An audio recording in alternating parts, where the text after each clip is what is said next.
Assalamualaikum warahmatullahi wabarakatuh. Bertemu kembali dengan saya Ahmad Ferdian. Dalam kesempatan kali ini kita masih membahas materi mengenai listrik dinamis ya. Sebelum kita melaju ya ke materi selanjutnya yang akan dibahas, ada kiranya kita mengingat kembali materi sebelumnya ya, yang sudah kita sama-sama pelajari, yaitu mengenai hukum Ohm. Ada yang masih ingat dengan hukum Ohm?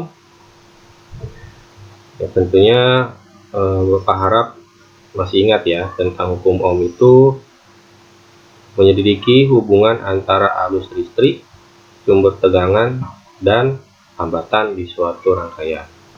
Jadi ketika di suatu rangkaian hambatan yang bernilai sama, maka sumber arus listrik yang mengalir itu berbanding lurus dengan sumber tegangan yang diberikan ya. Lah, ini tiba-tiba gelap nih. Wah, ngecetrek ternyata. Kenapa bisa terjadi ngecetrek kira-kira?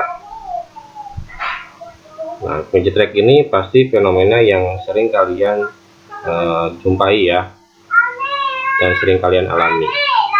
Nah, kira-kira penyebab terjadinya ngecetrek ini seperti apa? Nanti kita akan mempelajari ya, sehingga kalian mungkin bisa memberikan penjelasan sedikit mengenai kenapa sih bisa terjadinya ngecetrek itu.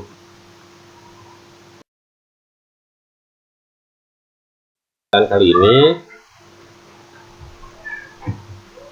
tentang listrik dinamis ya, lebih khususnya ke dalam hukum Kirchhoff.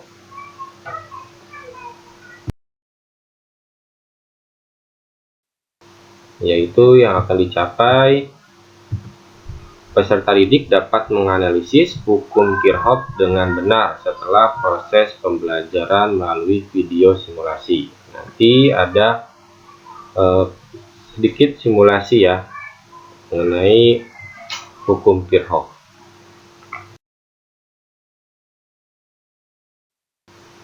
Oke, sebelumnya silahkan kalian amati rangkaian berikut.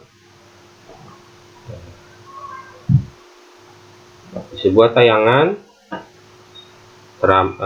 bisa kalian amati ada 3 buah lampu yang menghubungkan suatu kabel ke sumber tegangan ya. Jika dihubungkan, kalian lihat nyala lampunya ada perbedaan ya. Nyala lampunya ada yang berbeda. Lampu pertama itu lebih terang dibandingkan lampu yang kedua dan ketiga ya. Kira-kira menurut kalian mengapa lampu pertama lebih terang dibandingkan dengan lampu kedua dan ketiga? Lalu mengapa lampu kedua dan ketiga terangnya sama? Coba kedua pertanyaan itu kita simpan, dan mudah-mudahan setelah mempelajari materi ini kalian bisa menjawab ya pertanyaan tersebut.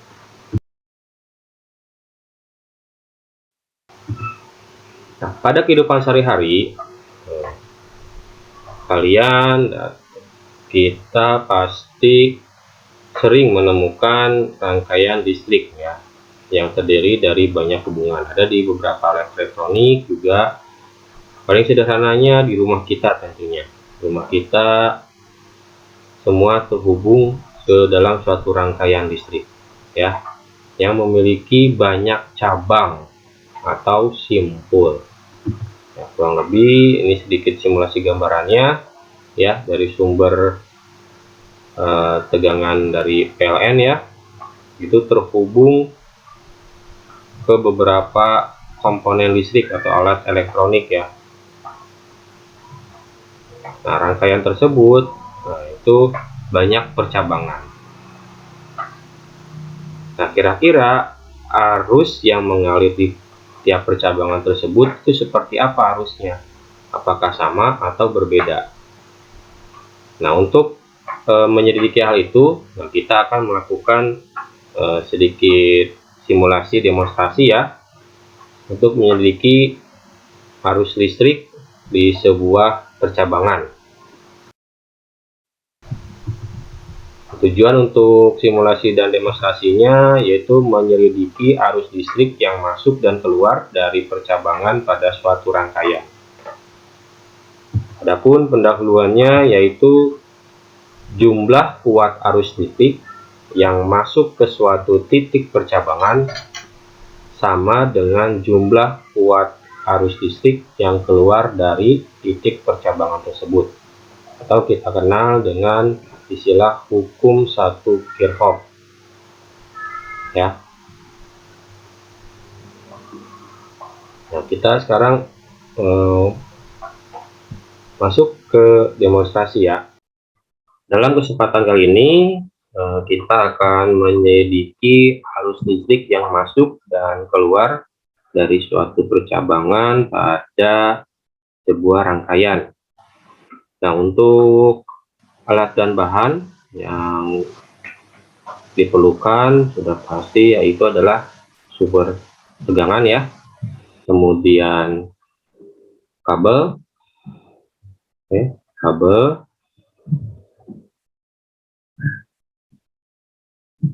lalu 3 buah bola lampu,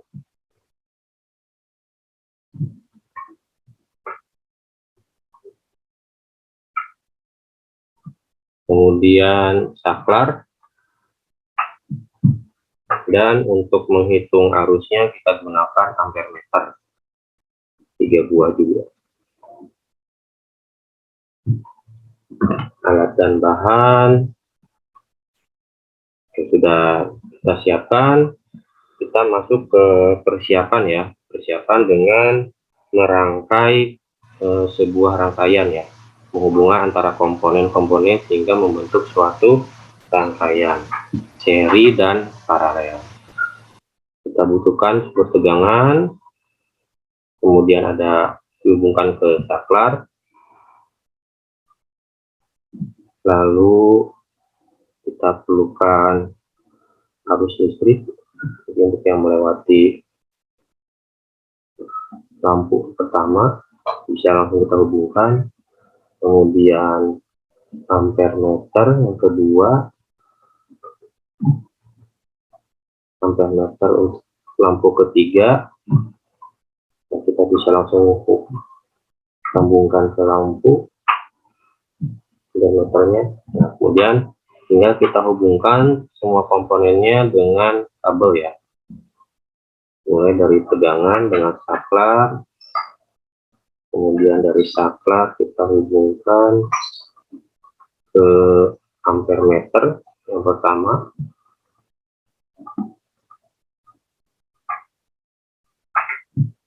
kemudian dari sini itu bercabang ya, ini masih satu jalur, nanti kita dibuat bercabang. Kemudian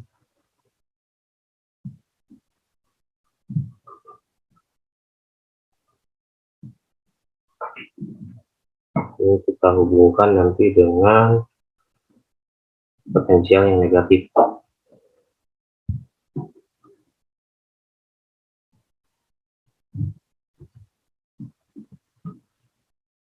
Oke, rangkaiannya sudah kita buat ya.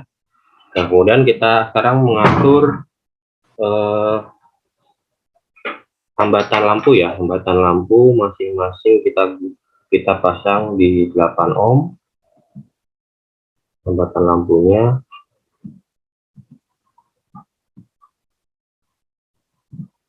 Kemudian untuk sumber tegangan, nah sebelum kita tutup ya, pertama kita atur dulu untuk sumber tegangan di 6 volt.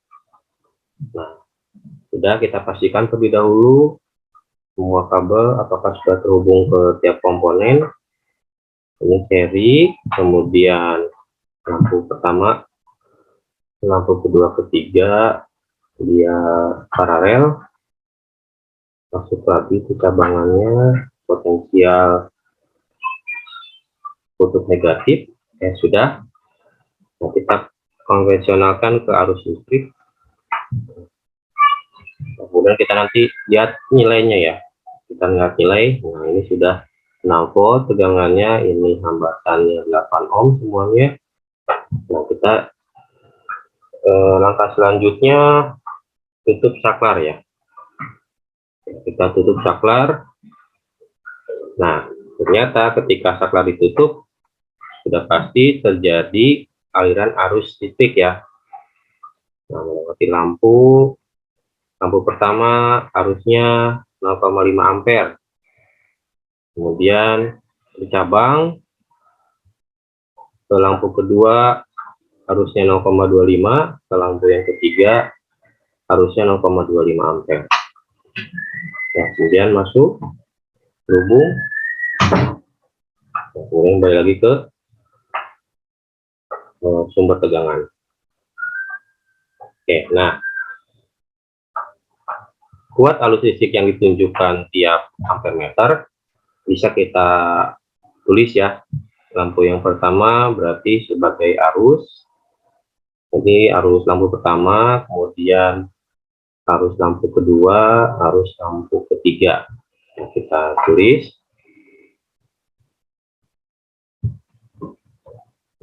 Oke, sudah. Kita buka kembali saklarnya.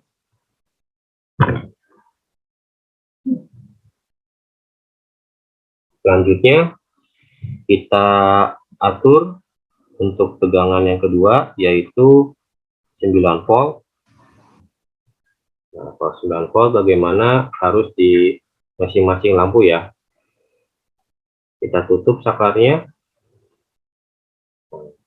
Kita tutup saklarnya, nah, terlihat arusnya yang mengalir lampu pertama 0,75, kemudian yang kedua 0,38, yang ketiga 0,38.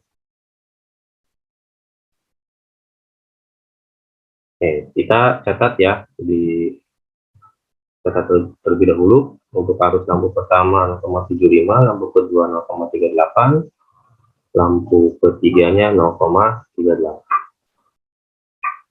Baik, catat selesai, kita buka kembali saklarnya. Kemudian untuk sumber tegangan yang ketiga kita atur di 12 volt. Sudah diatur 12 volt, kemudian kita tutup kembali saklarnya. Tutup kembali saklarnya, bisa terlihat arus yang mengalirnya. Lampu pertama 1 ampere, lampu kedua 0,5 ampere, lampu ketiga 0,5 ampere. Nah, arus tersebut kita bisa tulis ya. Lampu pertama tadi 1 ampere, lampu kedua 0,5 ampere, lampu ketiganya 0,5 ampere. Oke. Kalau sudah, nah langkah selanjutnya data yang sudah kita dapatkan kita masukkan ke dalam tabel pengamatan. Nah, setelah kita melakukan demonstrasi tadi, kita dapatkan berupa data ya. Ada beberapa data yang kita masukkan ke dalam yang sudah kita catat tadi, kita masukkan ke dalam tabel. Ya, tabel kuat arus listrik masuk dan kuat arus listrik keluar. Ini bentuk tabelnya, ada sumber tegangan, satuannya volt, kemudian kuat arus listrik masuk, satuannya ampere, kuat arus listrik yang kedua pada lampu kedua ya, di 1 ampere, satuannya kuat arus listrik keluar, I2 satuannya ampere, kemudian nanti kita hitung jumlah kuat arus listrik yang keluar, I1 ditambah I2, satuannya tetap sama yaitu ampere. Tadi kita memasukkan tegangan yang mengatur tegangan di 6 volt. Yang kita dapatkan arus listrik yang masuknya itu 0,5. Kemudian yang keluar di tiap percabangannya itu lampu kedua 0,25, lampu ketiganya 0,25. Kalau kita jumlahkan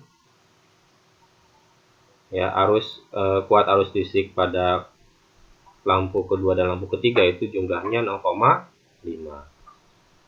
Kemudian untuk tegangan yang kedua yang kita atur di 9 volt. Nah, kuat arus listrik yang masuknya pada lampu pertama itu 0,75.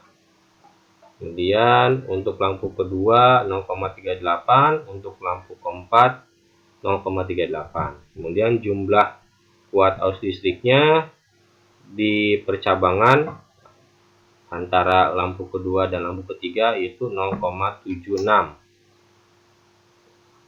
Kemudian kita atur di 12 volt. Nah, kuat arus listrik yang masuk di lampu pertama 1 ampere.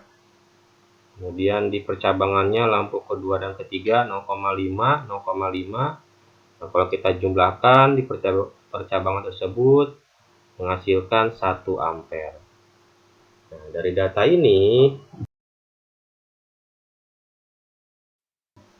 ini bisa kita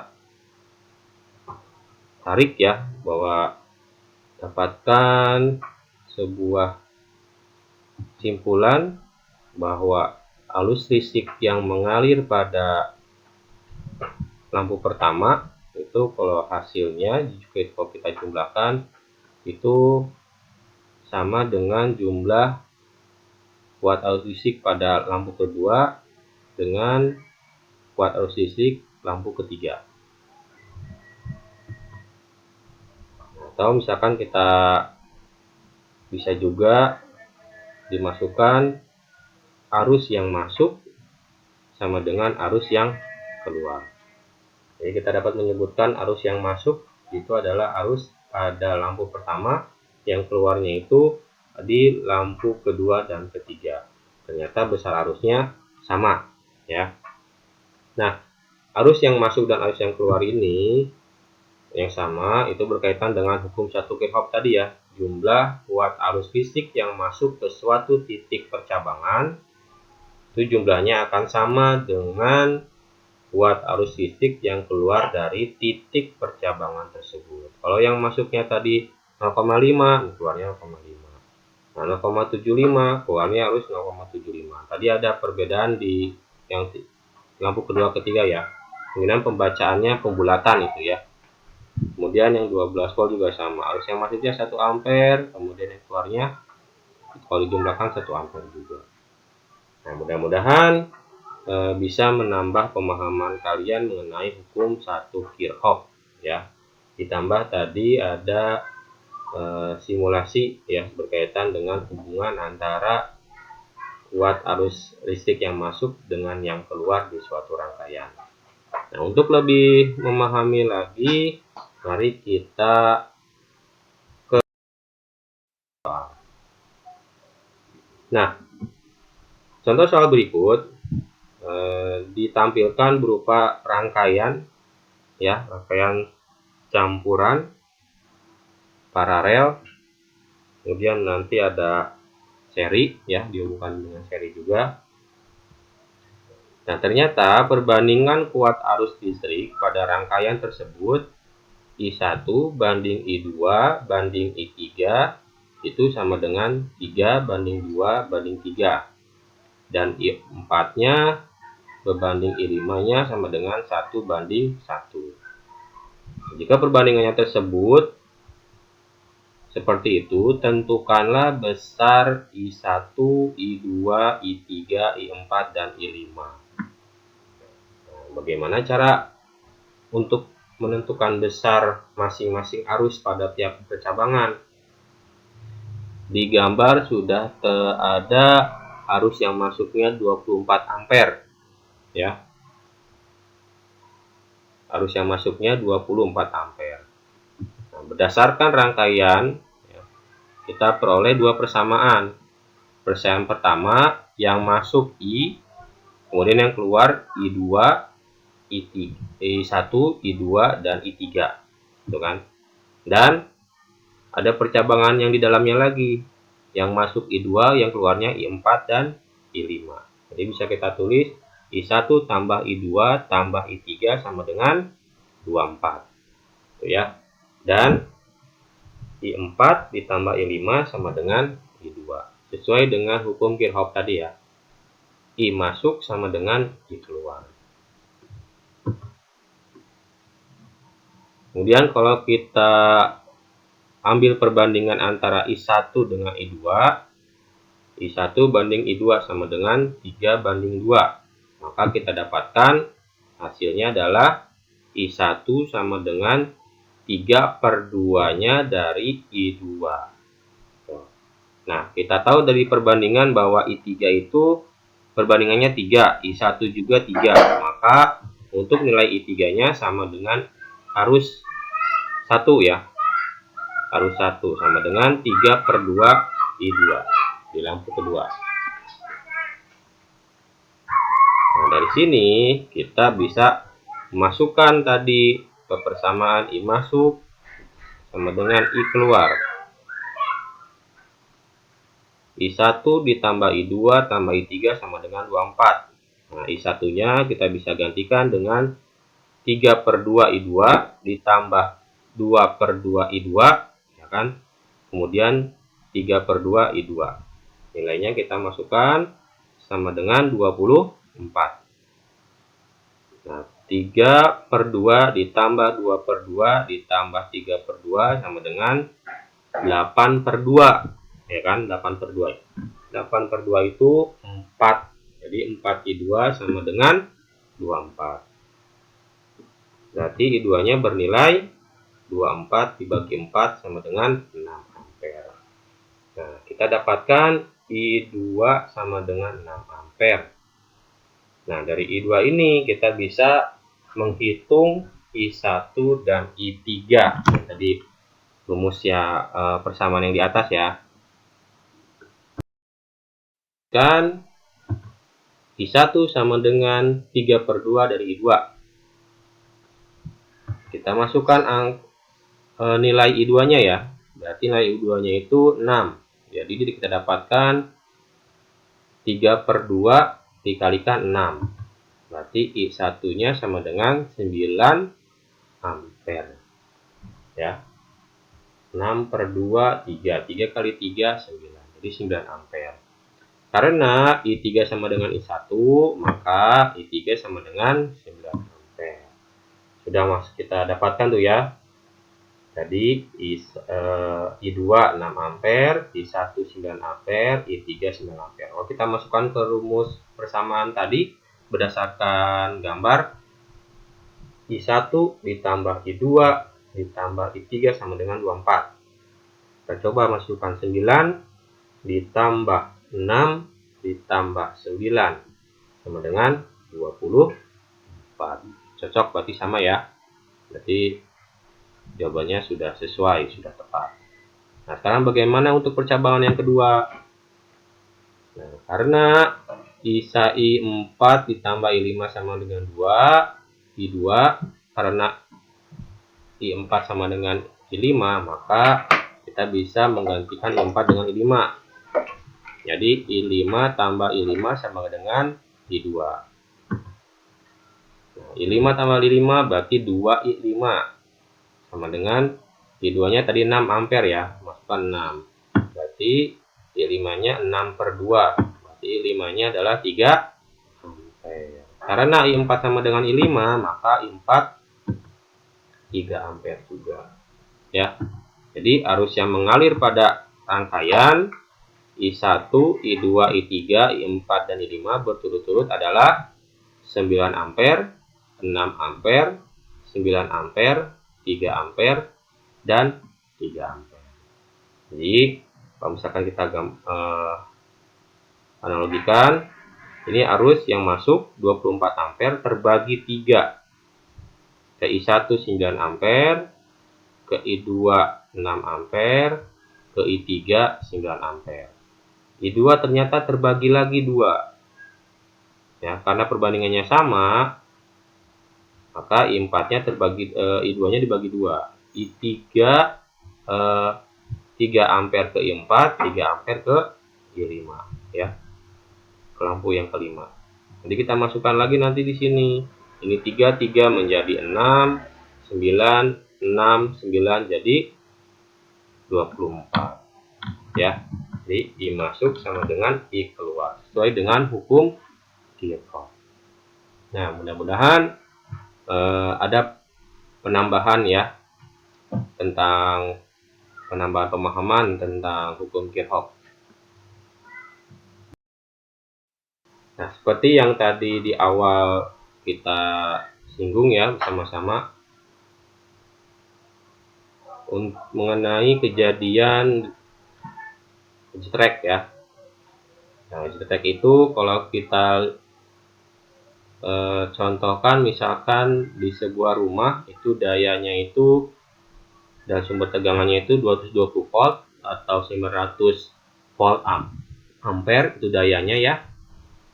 Jadi dari daya 900 volt ampere kemudian sumber tegangannya 220 volt, maka kita dapatkan arusnya yaitu 4,1 ampere ya untuk yang 900 volt ampere itu. Jadi untuk penggunaan rumah ya keseluruhan itu 4,1 ampere. Nanti 4,1 ampere itu tinggal dibagi-bagi.